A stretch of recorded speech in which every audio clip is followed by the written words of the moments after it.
Hello अस्सलाम वालेकुम। जैसे कि एवर डिजिटल पर नया ड्रामा सीरियल बस तेरा साथ हो का एपिसोड 35 का प्रोमो जो है वो लॉन्च हो चुका है। जैसे कि यहाँ पर फहाम जो है वो शीरी के पास आता है और यहाँ पर उसके मुंह पर अंगूठी दे के मारता है और कहता है कि मेरी जो अंगूठी है वो तुम अपने पास रख लो, मेरे साथ इतना वक्त गुजारा है, इतना तो तोहफा मैं तुम्हें दे ही सकता हूँ। यहाँ पर अनस जो है वो अपने दादा के साथ जब आ रहा होता है और ऊंची आवाज़ में इनकी बातें सुनता है तो वो पलट कर इसके ऊपर जाता है, जिस पर कहता है यहाँ पर गुंडे जैसे तुमने अपने कज़न पाले हुए, तुम्हारा भाई गुंडा, अब तुम्हारा कज़न जिसकी अपनी बीवी के चर्चे पूरे ज़माने में होते फिर रहे हैं, वो मुझे समझाएगा कि मैं क्या गलत बोल रहा हूँ। यहाँ पर वो लोग इतना मिलकर उसे मारेंगे कि फहाम जख्मी हो जाएगा और मुरसलीन उसे धक्के देकर घर से बाहर निकाल देगा। फहाम जब घर जाएगा तो उसकी वालदा और छोटा भाई बार बार पूछेंगे कि तुम किससे लड़ झगड़ कर आए हो, लेकिन वो ये बात नहीं बताएगा कि वो शीरी के पास गया था और मंगनी तोड़ कर आ गया। यहाँ पर शीरी अपनी वालदा को कहती है कि आपको कभी भी ये कुछ गलत नहीं लगा कि फहाम जो है वो मुझे धोखा दे रहा है या चीट कर रहा है। वो मंगनी के तमाम कपड़े और तोहफे तहवाइफ जो है वो किचन में जाकर आग लगा देती है। जब शायान घर आता है तो अपनी बहन को रोकता है जाता है,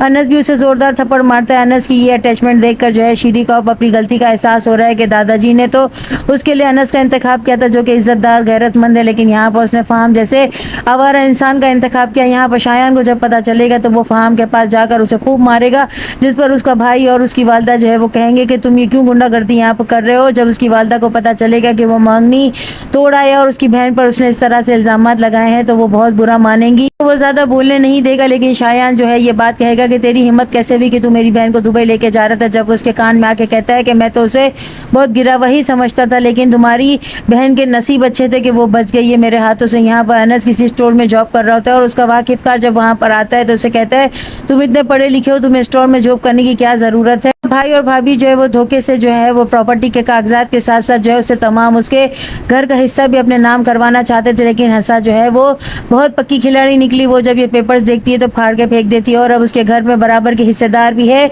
जब वकील साहब वहाँ पर आएंगे तो वो वहाँ पर आके कहेगी कि मैं इस घर के बराबर के हिस्सेदार हूँ, ये घर मेरा भी उतना ही है जितना मेरे भाई का है। और जो है अनस की मोहब्बत इतनी ज़्यादा मजबूत हो गई है कि दोनों एक दूसरे के साथ जब से जुड़े हैं तो दोनों कामयाब भी होने लगे हैं। यहाँ पर अनस कहता है कि अब मुझे किसी दुश्मन का जो है खौफ नहीं है, दोनों एक दूसरे का साथ भी दे रहे हैं और ज़िंदगी में आगे भी बढ़ रहे हैं। नेक्स्ट एपिसोड में अब और क्या दिखाया जाएगा, चैनल के साथ बने रहें, लाइक करें, शेयर करें और सब्सक्राइब करें।